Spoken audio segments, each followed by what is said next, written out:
Alright, so obviously, like I said, you know my name. Stephen Lynch. Position, EOD Tech, team member, so third guy on the team. And I'm a senior airman. So where am I located right now? Alright, so Kandahar, Afghanistan, I'm in the Panjwai district. It's out west of Kandahar City. As far as my position, I'm the DOD, basically. In Afghanistan, our job is to disrupt IEDs, or if you don't know what that is, just a bomb basically in the road, or a roadside bomb, some people call them. Basically, the surgeons put in IEDs to injure us since they usually don't want to get gunfights with us. So that's our job, to get rid of those basically, at least in Afghanistan. Stateside, we also deal with planes and Secret Service and stuff like that. We're bomb protection basically against for senators and presidents, stuff like that. Deployed, I've been deployed. I left the day after Christmas. Would I leave like 5 a.m. the day after Christmas, I think? Should be back the end of June of this year. Second deployment, so. Reason for being back in Afghanistan, they pretty much just sent me back here. So, might be my last Afghanistan deployment, so I think they're slowing down a lot.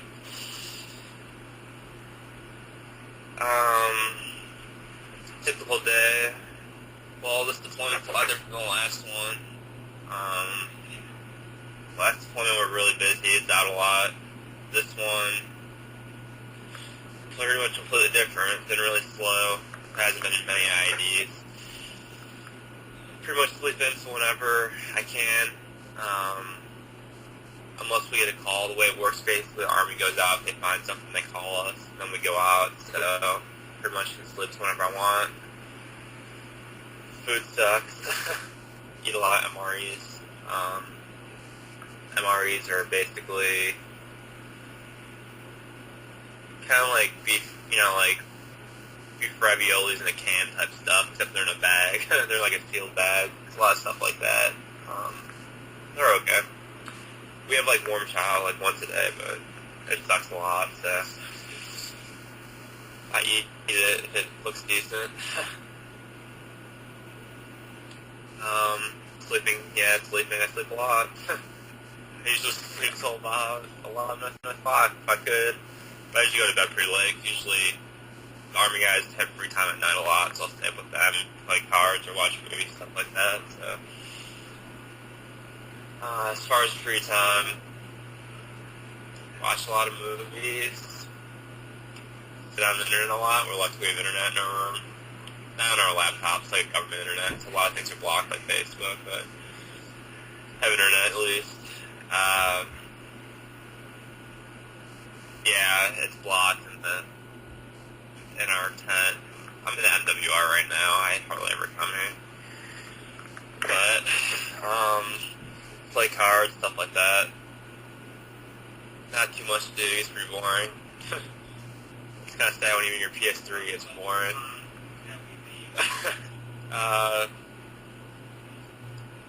As far as my team, there's 3 people, including myself, on my team leader, who is the guy that usually, if there's a known IED, he goes down on it, he works on it.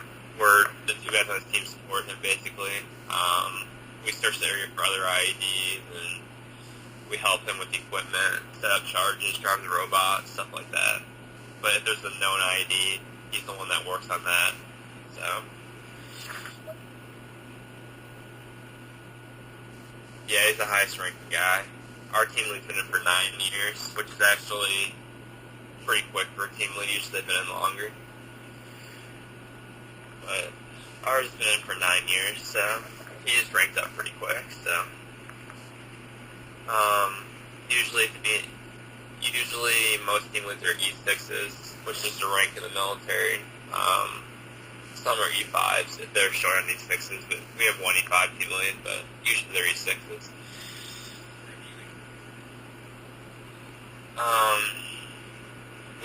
As far as living conditions in the tent, I mean, they're really nice. we have a whole tent to ourselves. It's our EOD team, so we have a TV area. We stole a satellite from a different base, so we have TV. It's just AFN, so it's like 4 or 5 channels, but it's pretty cool so we can watch, you know, when the Super Bowl is on and big ticket stuff we can watch on TV. Other than that, it's just like a lot of Jeopardy and like random shows. Everybody loves random shit like that, but at least like when big stuff's on, we can watch TV, which is pretty nice. Like I said, for us, it's pretty nice being EOD because we have the whole tent to ourselves. So we have classified in the tent. The Army guys have, I think, like 10 to 15 in the tent, so a little rougher for them. I have my own room, so the Army guys are just pretty much spread out in an open tent.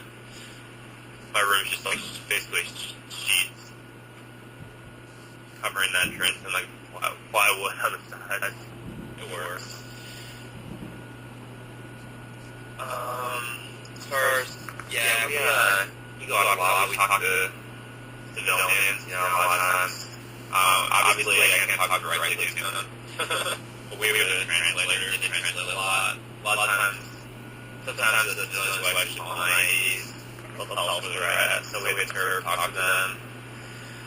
And then other times, like, we had a flyaway not too long ago where we flew out for a mission on the helicopter. And, you know, we spent basically a lot of time, we spent a lot of time sitting around because the Army guys were searching the buildings for IEDs. And we're not talking, but it's kind of weird because you can't understand each other, but you kind of, like, interact with the locals. They, like, give us food and stuff, and we just, like, sit and eat with them, stuff like that. But you kind of just, like, laugh at each other. You don't really know what each other is saying. But the kids are always running up to you, too. They just shout stuff. You don't really know what they're saying. Usually they're asking for, like, candy or something, but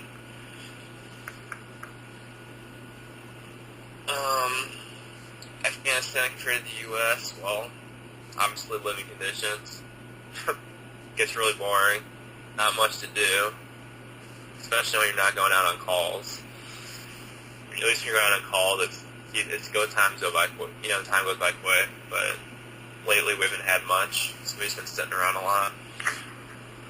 But the easiest way to think about it would be like sitting in your room all day, every day, and on this one occasion you can go to work. That's what being in Afghanistan would be like. Except the food sucks. Laundry's broke half the time. Showers hardly ever have hot water. Kind of sucks when it's cold out. That's how I describe Afghanistan pretty much. So, stories.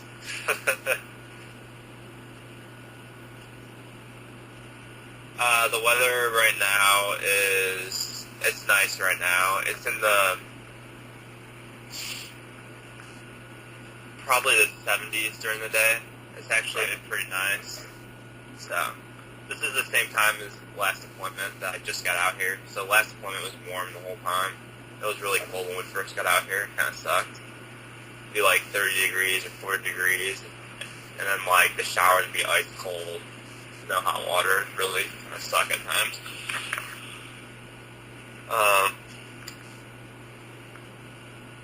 Any stories? This deployment? Not really. I'm sure I've told you guys stories in the last deployment and a lot of stuff in the last deployment, but on this deployment, not too much has happened so far. We've only had one guy get hurt. He lost his foot, but pretty much it. A lot of it's been pretty straightforward on this deployment. A lot of it's been in vehicles. We drive and we use the robot a lot in IEDs.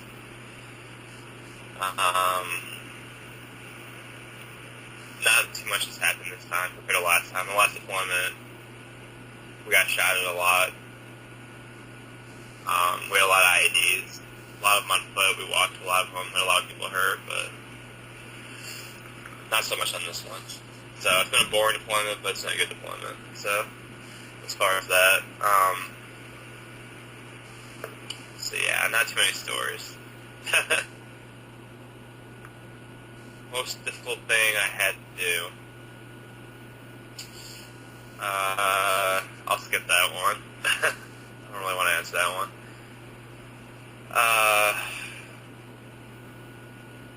Let's see. Hold on. As far as like the bad and the good things, you know, it sucks when people get hurt. As far as bad, and it's just really boring a lot of times, especially this deployment.